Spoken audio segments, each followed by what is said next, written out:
Good morning and welcome to Cawfeetawk. Let's talk resentment. Whew, it's like a soul eater. It's like Pac-Man, right? Pac-Man, just eating small bits of our soul. Yet it's so hard to let go of. It's almost comforting in a weird way, I think. Resentment is different than the inability to forgive. Resentment is it's like lighting yourself on fire and hoping the other person burns. It's carrying this dark, heavy weight. I used to pride myself, old Jamie used to pride herself on my ability to hold a grudge. I could hold a grudge better than anyone I knew. It made me tough. It made me strong. I would see people who hurt me years ago and still be like, nope, don't like you, never gonna like you. But then I realized that it was more than just not liking them. Whenever their name came up, I felt the need to tell my story. You'll never believe what she did to me. It was like I couldn't let the resentment of someone else's actions go. And people, that's negative energy. Friends want to be there for you, but inherently people don't want to be around like negative energy. It's a downer. So when you are the person who carries all this resentment, people are like, ugh, here she goes again. People would say, Jamie, just let it go. This was like, it's like when you're fighting with your husband and he's like, babe, just calm down. You're like, don't tell me to calm down. When people would tell me to let something go, it was as if they were dismissing the injustice. Didn't you hear what she did to me? Were you not listening when I just took up 20 minutes of your ear space telling you how I was wronged?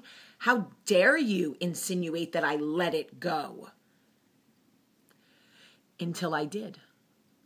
Until I learned that carrying around years of resentment towards people, I became like a hunchback, carrying all this resentment full of negativity. Remember that cup example where you fill the cup with resentment? And you fill it up with all the resentment you have towards somebody, and then you put it down. Because, man, that cup is heavy. I learned that it was really fear that was stopping me from letting go of the resentment. I was afraid that if I let it go, what?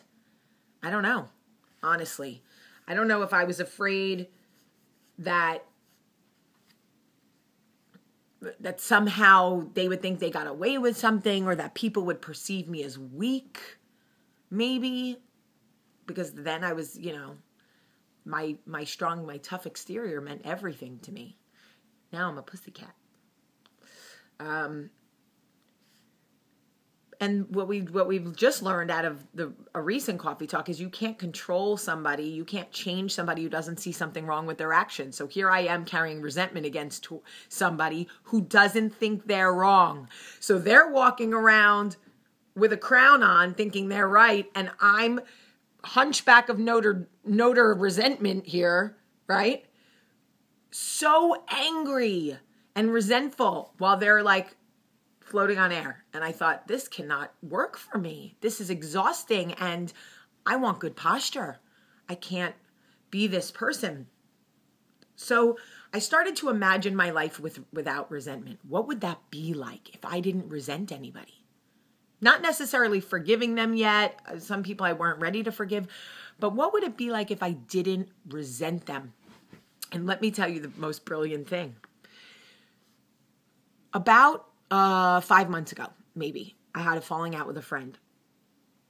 And I decided that I was immediately going to forgive her and let go of any resentment I had toward her, but choose to not have her in my life. I've never done this before. I've never immediately forgiven for the injustice and decided no resentment here, not interested, but I still don't want you in my life. Like, the friendship is over, but I'm not going to let it destroy me. I made that choice and went this way.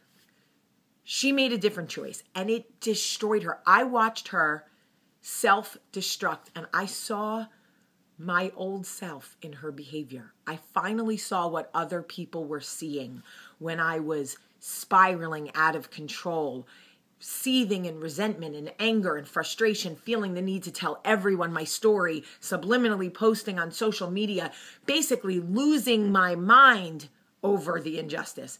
And I watched it and realized I never want to be that person again. Never. Resentment makes you ugly. It ages you. It's not a good look. So, I think I hear a child.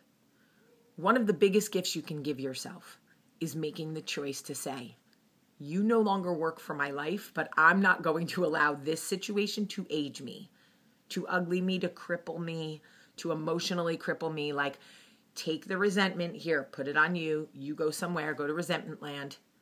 Take 2 seats to the left. I don't want it. You will be so much better off. And I know you're thinking, Jamie, how do I do it? Because I'm full of so much resentment. But what are you getting out of holding on to it?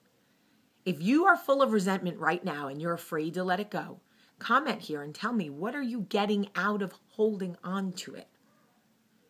Because eventually it will subside and you will look back and go, oh, I spent 2 years bogged down with all that resentment. I remember when I was that girl and I was so full of resentment, I used to look at people would say, what is happening to you? Like, you've just become this woman that's consumed with all of this. And they were right. I didn't see it, but they were right. Resentment is a robber of joy. It is emotional purgatory. Ow. My neck is killing me. I'm dying. And it's heavy. And it's just so unhealthy for us. If you are carrying resentment right now, really think about why. What are you getting out of carrying it around? What are you getting out of holding a grudge? Let's talk about it, because I am telling you, when you set it down, when you go, too heavy for me, boop, done, you stand taller, you feel lighter, food tastes better, the air is cleaner. It's like, where has this state of living been all my life? Because the resentment land is terrible. Let it go. Let it go. Have a great day today. I love you. Have a great day.